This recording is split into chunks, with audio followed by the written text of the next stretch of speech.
Students, today we will see the exercise long question answer of chapter 3 in history of class 7 from the NCERT book. Question number 5.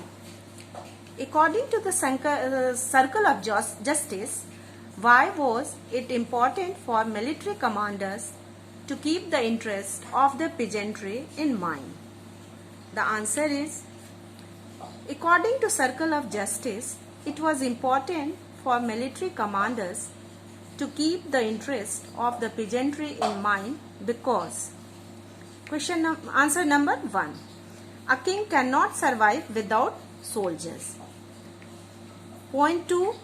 Soldiers cannot live without salaries. Point 3. Salaries come from the revenue collected from peasants.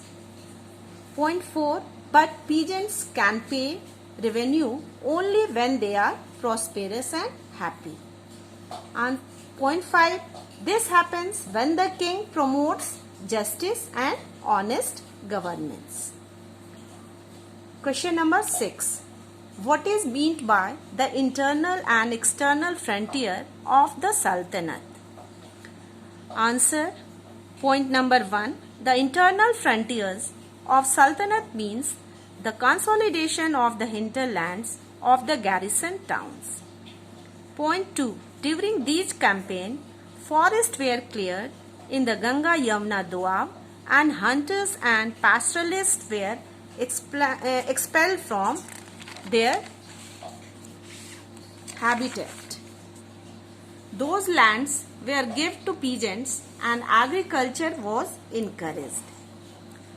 The external frontiers of the Sultanate meant the military expeditions into southern parts of India, which started during the reign of Alauddin Khalji and ended with the reign of Muhammad Tughlaq.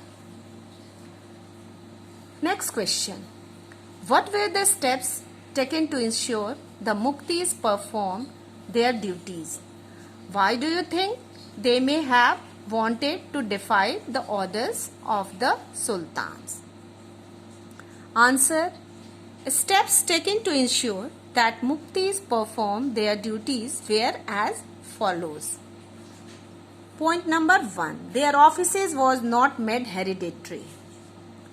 Point number 2. Accountants were appointed to check the amount of revenue collected by Muktis. Point number 3. They were assigned iktas, land as salary, for a short period of time before being transferred. Point number 4. It was checked that Muktis collected only the taxes prescribed by the state. The answer of the second part. What do you think they may have wanted to defy the orders of the Sultan? Muktis may have wanted to defy the orders of the Sultan because they control money and military resources and were capable to rebelling against sultans. Next question. Question number 8. What was the impact of the Mongol invasion on the Delhi Sultanate? The impact of the Mongol invasion on the Delhi Sultanate as follows. Point number 1. It led to military and market reforms under Alauddin Khalji. Point number 2. A vast standing army was established under Alauddin Khalji and Muhammad Tughlaq to control Mongol forces. Next point. Alauddin Khalji constructed a new garrison town named Siri for his soldiers. Point number 4. The revenue was increased up to 50% of the produce. Last point. Soldiers were paid cash instead of iktas or land grants as salary by Alauddin Khalji, whereas Muhammad Tughlaq used a token currency made out of cheap metals. Thanks, students.